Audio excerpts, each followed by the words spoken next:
The phone rang at 1:47 in the morning. Not a text, not a notification. A call. The kind of call that only comes at that hour, when something has either gone very wrong or someone needs you in a way they'd never admit in daylight. I was already awake. That's the thing about being a single father to a 4-year-old. Sleep doesn't come in full nights anymore. It comes in shifts, in fragments, in the spaces between a glass of water at midnight and a nightmare at 3. My daughter Lily was finally down after her second trip to the bathroom and her third request for, "Just one more story, Daddy." I was sitting on the couch in the dark, the TV on mute, staring at nothing and thinking about everything, when the screen lit up. Chloe Parker. I looked at her name for 2 full rings before I answered. Not because I didn't want to talk to her, but because a call from Chloe at this hour meant something was off. And when something was off with Chloe, it usually landed somewhere between "I locked my keys in my car again" and "I'm having the kind of night that requires someone to just show up." I picked up. "Nathan?" Her voice was loose, warm, a little too loud. Music thumped in the background, muffled like it was bleeding through walls. "Nathan, I think I need a ride." Before the story continues, if you believe in real connections, unexpected moments, and the kind of stories that stay with you, hit subscribe, drop a comment, and share this with someone who needs it. Your support helps these stories reach more hearts. My name is Nathan Calloway.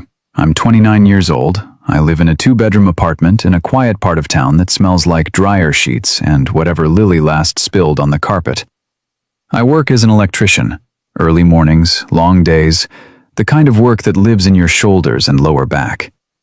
I've been doing it since I was 21, and I'm good at it. Not in a flashy way, in the way that means people call me back. I became a dad at 25. Lily's mother, Kayla, and I weren't together long. We were young, reckless, full of the kind of confidence that comes from not knowing how much you don't know. When she got pregnant, we tried to make it work. We really did. But trying isn't the same as succeeding. And by the time Lily was 8 months old, Kayla told me she wasn't cut out for this. She didn't say it cruelly. She said it the way someone says something they've rehearsed 100 times in the mirror.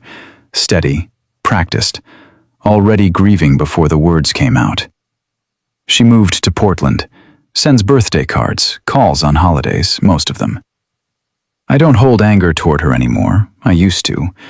But anger is heavy, and I was already carrying a diaper bag, a car seat, 3 stuffed animals, and the weight of being the only parent in the room.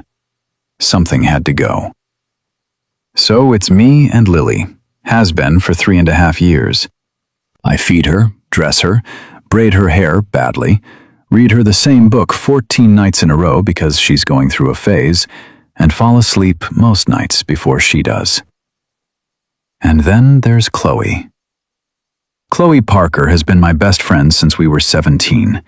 That's 12 years of inside jokes, bad decisions, 3 a.m. conversations, and the kind of history that makes other people ask, "So, are you two?" with raised eyebrows and a tone that assumes the answer is yes. The answer has always been no.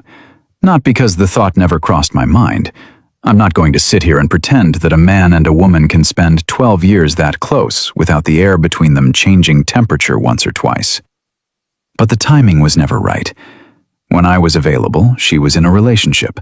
When she was single, I was with Kayla, and then Lily came, and my world shrank to bottles and bedtimes, and figuring out which cry meant hungry and which one meant hold me, and dating anyone, let alone risking the most important friendship in my life, felt like jumping off a cliff I couldn't afford to fall from. Chloe understood. She always did. She was the first person at the hospital when Lily was born. She brought diapers, not flowers, because she was practical like that. She held Lily when I needed a shower. She made me eat when I forgot. She sat on my kitchen floor at 4 a.m. during those first impossible weeks and said, "You're not going to break. And if you do, I'll hold the pieces until you figure out where they go." She was Lily's godmother. She was my emergency contact. She was the person I called when the plumbing broke, and when my chest felt tight, and when I needed someone to remind me that I was doing okay, even when I was sure I wasn't. We never crossed the line.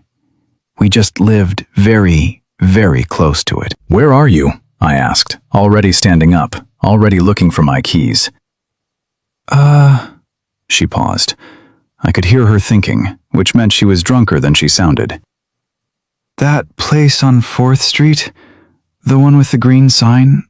Or maybe blue. It's a sign. It's a color." "O'Malley's?" "That's the one." "Alone?" Another pause. "Lisa was supposed to drive me home, but she left with some guy, and I don't want to take a cab because last time the driver talked the entire way about his gecko. And Nathan, I cannot hear about another gecko." I laughed. Couldn't help it. Even at 1:47 in the morning, even when she was clearly 3 drinks past her limit, Chloe could make me laugh in a way that no one else could. "Give me 20 minutes, I said. "Stay inside." "I'm going to sit at the bar and drink water." "Please actually drink the water." "I will drink the water. Probably." I hung up and stood in the hallway for a moment, doing the math every single parent does when something comes up after bedtime. Lily was asleep, deep asleep. The kind where you could vacuum next to her head and she wouldn't flinch. My neighbor, Mrs. Gutierrez, had given me a standing offer. "If you ever need anything, you knock, I don't care what time." I'd never taken her up on it at this hour. But Chloe needed me, and in 12 years, Chloe had never once asked me for something she didn't actually need. I knocked. Mrs. Gutierrez opened the door in a bathrobe and slippers, looked at me once, and said, "Go. She's fine. I'll sleep on your couch." I handed her the spare key and was in my truck 30 seconds later. The drive to O'Malley's took 15 minutes through empty streets, the kind of late-night quiet where every traffic light feels like it's just for you, and the road stretches out like it's giving you space to think. I didn't turn on the radio. I just drove. I thought about the last time I'd picked Chloe up from somewhere. 6 months ago, after a date that went badly. She'd called from her car in a parking lot, not crying, just quiet in the way she gets when she's disappointed but doesn't want to admit it.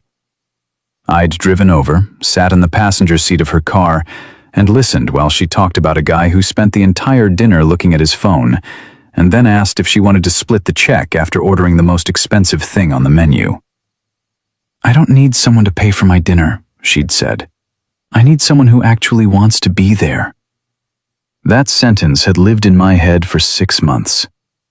When I pulled up to O'Malley's, she was sitting on the bench outside the front door, despite me specifically saying stay inside. Her jacket was draped over her lap, her hair was down, and she was doing that thing she does when she's tipsy, talking to herself, small gestures, like she's rehearsing a conversation she'll never actually have. She looked up when my headlights swept across the sidewalk, and she smiled. Not the polished, put-together smile she wore at work or at parties.